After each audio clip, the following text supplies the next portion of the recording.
언제나 필승! 네, 반갑습니다. 필승입니다. 자, 최근 들어서 대한민국 증시에 다시 한 번 더 테마주 장세가 불고 있습니다. 이에 따라서 장세에 따른 대응을 하게 된다면 결국 개인으로서는 가장 주목해야 될 부분은 지금 당장은 AI 반도체 혹은 자율주행 반도체 이쪽이라고 저는 보고 있어요. 제가 그전부터 꾸준히 말씀드렸고 저 같은 경우도 투자에 대한 비중을 꾸준히 늘려오면서 사실상 현재까지는 굉장히 좋은 수익을 내고 있는 것은 사실입니다.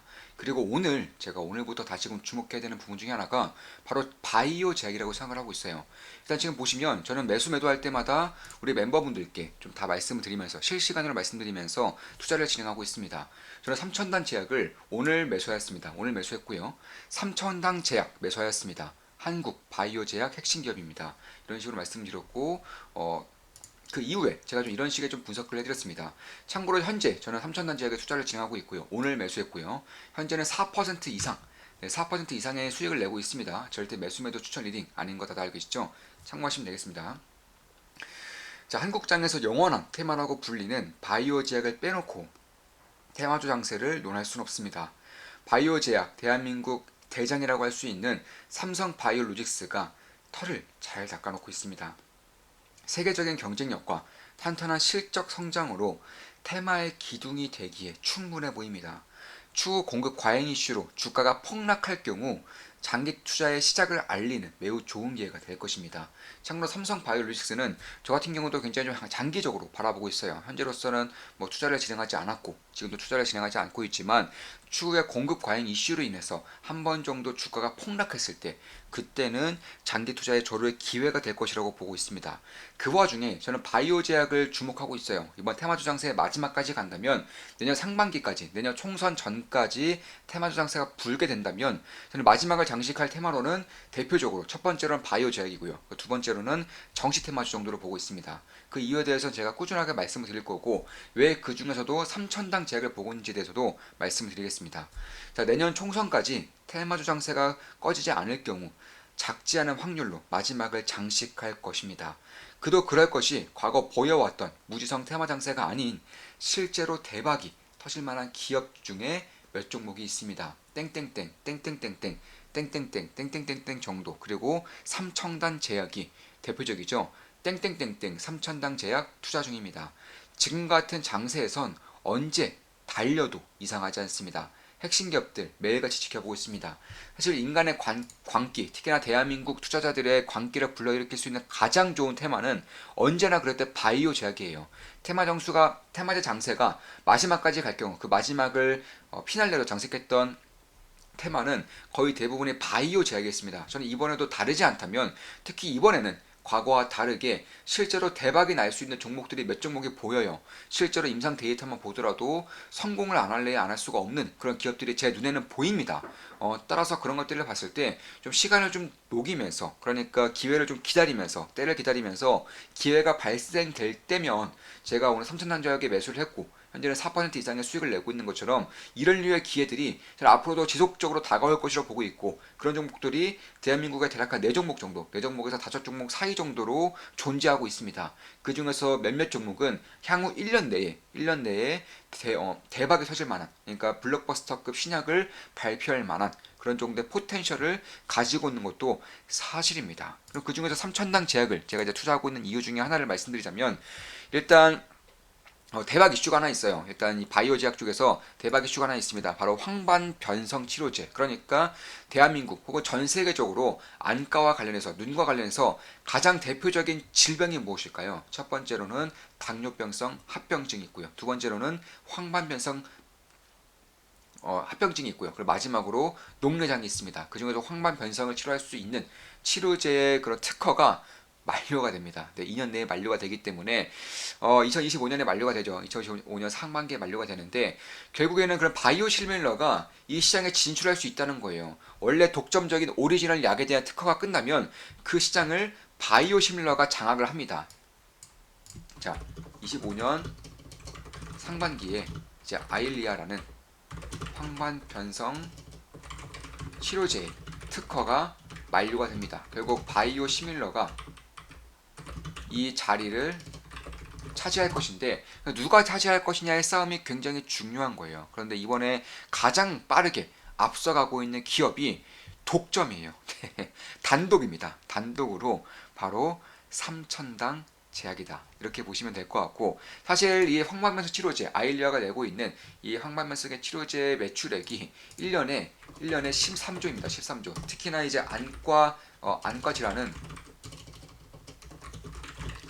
대표적인 이제 대표적으로 뭐 나이가 먹으면서 생기는 질병이고요. 안과에서는 3대 질환 중에 하나입니다. 따라서 결국에는 이 정도의 그런 매출 규모, 정확히 13.4조, 13.4조 원 정도의 그런 블록버스터급의 의약품에 대한 특허가 만료가 된다는 것은 바이오시밀러가 이 자리를 최소 60% 이상 차지한다는 것이고, 현재로서는 특허를 침해하지 않는, 그러니까 바이오시밀러의 제품들이 몇 개가 있어요. 임상 3상까지 다가온 기업 제품들이 몇 개가 있습니다. 그런데 효과와 그리고 안정성을 동시다발적으로 이제 증명을 했고요. 그리고 마지막으로 가장 중요한 것 중에 하나가 특허를 침해해서는 안 돼요. 원료 의약품에 특허를 침해해서는 안 됩니다. 그런데 특허를 침해하지 않은 의약품이 지금으로서는 딱 하나, 바로 삼천당 제약이라는 겁니다. 그래서 그런 것들을 봤을 때에는 주목하지 않을 이유가 없습니다. 사실상 주목하지 않을 이유가 없어요. 특히나 이미 캐나다 파트너 서한은 2.2조 원 정도, 2.2조 원 정도의 계약이 발표가 됐습니다. 그러니까 가장 먼저 앞서가기 때문에 캐나다 이제 1위의 이제 제약사죠. 제약사 아포텍스와 2.2조 원의 계약이 발표가 되었습니다. 그러니까 10년 동안 독점적 지위를 이제 가져갈 수 있는 곳이고, 이런 계약들만 보더라도 현재 바이오시밀러 시장에서는 결국에는 특허권을 뛰어넘을 수 있는 그런 제품이 아직도 나오지 않고 있다는 점, 삼천당 제약이 유일하다는 점. 따라 캐나다에는 이미 발표가 하나 나왔고, 그 외에도 뭐 일본이라던가 혹은 유럽, 미국에서도 줄줄이 나올 것으로 예상되는 만큼, 사실 지금 정도의 시가총액은 저는 사실상 이번에 바이오시밀러에 대한 그런 성공을 여전히 좀 의심하고 있다, 이렇게 보고 있는 것인데, 그럼 왜 시장은 약간 13조 원 정도의 그런 매출을 차지하고 있는 그런 쪽에서 유일하게 바이오시밀러로서의 역할을 해낼 수 있는 삼천당 제약의 성공을 왜 지금까지 부정하고 있는 것인지 본다면, 일단 캐나다에서 2.2조 원이고요. 현재 일본에서 밝혀지는 것이 1.6조 원입니다. 일본이 1.6조 원이고, 미국이 대략적으로 좀 높게 보시는 분들은 8조 원 이상, 8조 원 이상의 리포트가 나와 있는데, 제가 봤을 때는 보수적으로 봤을 때, 그러니까 이런 건 다 보수적으로 봐야 돼요. 보수적으로 봤을 때 6조 원 정도. 왜냐면 캐나다가 2.2조 원이기 때문에 이 정도의 3배 이상, 3배에서 4배 이상이 미국 시장입니다. 따라서 6조 원 정도를 좀 보수적으로 봤던 것이고, 유럽 같은 경우는 캐나다의 2배 이상이니까 대략 4조 원 정도를 예상을 하는 것인데, 이미 그런 삼천당 제약 같은 경우는 뭐 독일이라던가 스페인 등 이제 5개 국가에서 이미 이쪽에 대한 독점적인 지위를 역시나 확보를 하고 있고, 계약이 이미 완료가 된 상태이기 때문에 시장 침투 면에서는 가장 빠르게 시장 침투를 할 수 있는 곳이고, 사실 바이오시밀러가 가장 빠르게 매출을 올릴 수 있는 시기가 바로 출시 이후 3년에서 4년 사이입니다. 이때까지가 가장 빠르게 매출이 올라와요. 그 이후에는 다른 바이오시밀러가 이제 시장에 진출을 하게 되면서 매출에 대한 성장폭이 둔화된다거나 혹은 오히려 역성장이 밝혀지는 부분이기 때문에, 결국 삼천당 제약 같은 경우는 2028년에서 2029년 그 정도까지가 매출의 피크, 영업이익의 피크를 찍을 수 있다는 것이고, 그때까지의 실적을 바라건대 혹은 좀 예상하건대 봤을 때에는 결국에는 10년 동안 최소 13조 원 이상 정도의 그런 계약을 이미 캐나다에서는 2.2조 원, 일본에서 1.6조 원, 그리고 유럽에서는 약간 4조 원 정도의 그런 라이센스가 아닌 계약 자체가 발표가 된 것이고, 이런 것들을 봤을 때는 결국 매년 영업이익으로 봤을 때 일단은 영업이익에서 50% 정도를 가져올 수 있다라는 그런 계약이 발표가 되고 있어요. 그러니까 예를 들어서 캐나다에서 2.2조 원 정도의 매출을 낸다.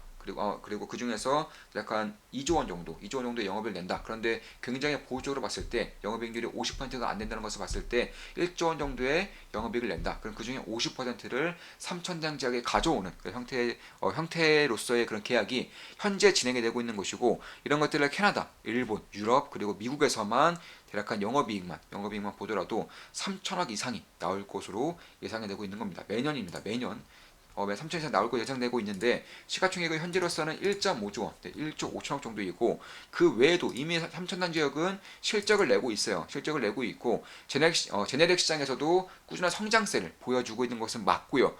그 외에도 참고 제네시아 같은 경우도 뭐 회사에서 밝히기에는 향후 3년 내에 제네릭 시장도 영업이익이 700억 이상으로 뛸 수 있다. 뭐 녹내장이라던가 다른 여러 안과 질환 관련된 치료제들 이런 것들을 볼 수 있는데 가장 중요한 것은 아일리아 관련된 그러니까 항만면성 치료제 관련된 바이오 시밀러라는 점이 가장 중요한 점이라는 것이고 대한민국도 알테오전이 하고 있는 것은 맞아요. 근데 알테오전도 특허를 넘지 못했고 삼상은 아직도 진행 중이기 때문에 사실상 이 3차 제약에 비해서는 최소 4년 이상, 3년 4년 이상 늦어야 되는 것으로 밝혀지고 있고 다른 기업들도 그렇게 크게 다르지 않다는 점에서 결국 그런 부분에 대해서는 꽤나 주목할 부분이 있고요. 특히 이제 에스페스라고 해서 이제 먹는 인슐린 그러니까 당뇨병 치료를 하기 위해서는 주사를 맞는 인슐린이 거의 유일하고 지금 그나마 패치적인 부분 패치를 통해서 맞는 인슐린이 어느 정도의 시장에 부각이 되고 있는 것은 맞는데 그리고 먹는 인슐린에 대한 임상도 진행이 되고 있다는 점에서 결국 일단은 아일리아가 가장 중요한 거죠. 그 중에서 캐나다와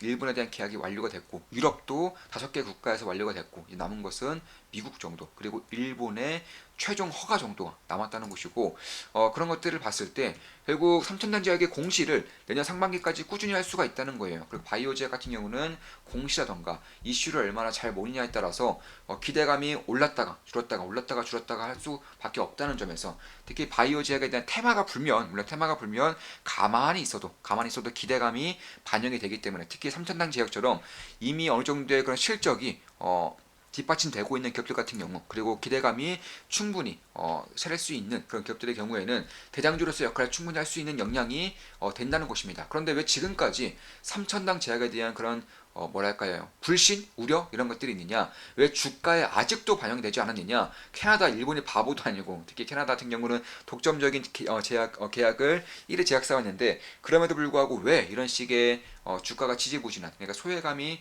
사라지지 않는 것인지를 본다면 삼천당 제약이 지금까지 유럽과의 그런 아일리아 바이오시밀러 관련 공시를 대략 한 3번 정도 미뤘습니다. 그러니까 가장 먼저 이쪽에 대한 독점적인 계약, 그러니까 협의를 발표할 날짜가 원래는 올해 2월이었어요. 2월. 그런데 2월에서 소외 이후, 자 이후인데 이게 2월에서 5월로 밀렸고요. 또 5월에서 7월로 밀렸고요. 7월에서 10월로 밀리면서 10월에 계약이 된 거예요. 그러니까 총 3번 정도가 밀렸죠. 이렇게 밀리면서 그때마다 기대감이 끼면 하락하면서 이쪽에 투자하고 있었던 주주들의 굉장히 지치다 못해 이제는 불신에 오히려 그런 안티까지 하고 있는 그런 모습들이 고스란히 나타나고 있는 것입니다. 보시면 여기서 이쪽에서 한 번 정도의 그런 기대감이 박살났었고요. 특히 이쪽에서도 한 번 정도 기대감이 박살났었고요. 또 이쪽에서 한 번 정도의 기대감이 박살났던 거예요. 그러니까 이런 식으로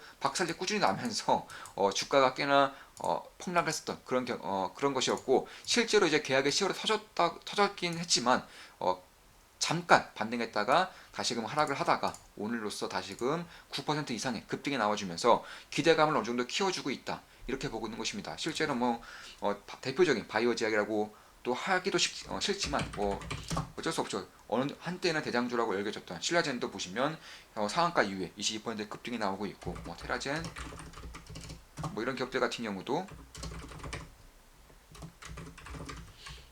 이런 기업들 같은 경우도 어느 정도의 반등이 나오고 있는 것인데 그에 반해서 이제 삼천당 제약이라던가 이런 이제 기업들도 바이오 제약에 대한 테마주가 불 경우에는 충분히 주목할 만한 부분은 분명히 있겠다 이렇게 보고 있는 것입니다. 테라젠 인텍스가 아니라 태고 사이언스네요. 이런 종목들도 꽤나 급등이 이루어지고 있죠.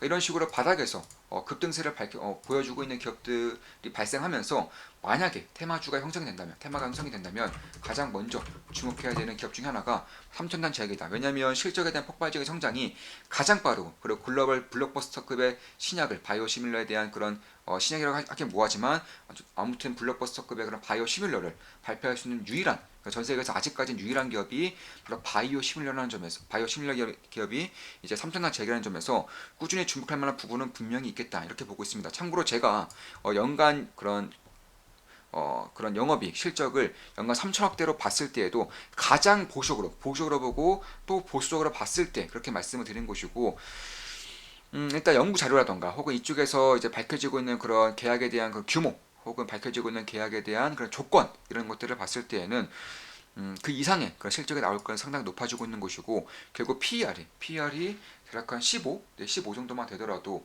지금의 주가보다는 최소 몇 배 이상의 주가가 형성이 될 수 있다는 점에서 그중 또 그 와중에 테마까지 불면서 광기가 불게 된다면 PR이 15가 뭡니까? 사실상 대부분의 바이오 제약의 광기가 불었을 때 PR 100, 200, 300 이런 것들도 심심치 않게 봤었기 때문에 그런 것들을 봤을 때에는 지금의 주가, 지금 시가총액에서는 좀 지켜볼만 하지 않을까 개인적으로는 그렇게 보고 있습니다. 이미 임상에 대한 성공과 더불어서 각가지 국가들 혹은 기업들과 그런 계약이 터져나오고 있기 때문에 지금부터는 지켜볼 필요가 있겠다. 테마 장세가 분다면 높은 확률로 바이오 제약도 빠지지 않을 것이기 때문에 더욱더 그럴 가능성이 높겠다. 이렇게 보고 있는 것입니다.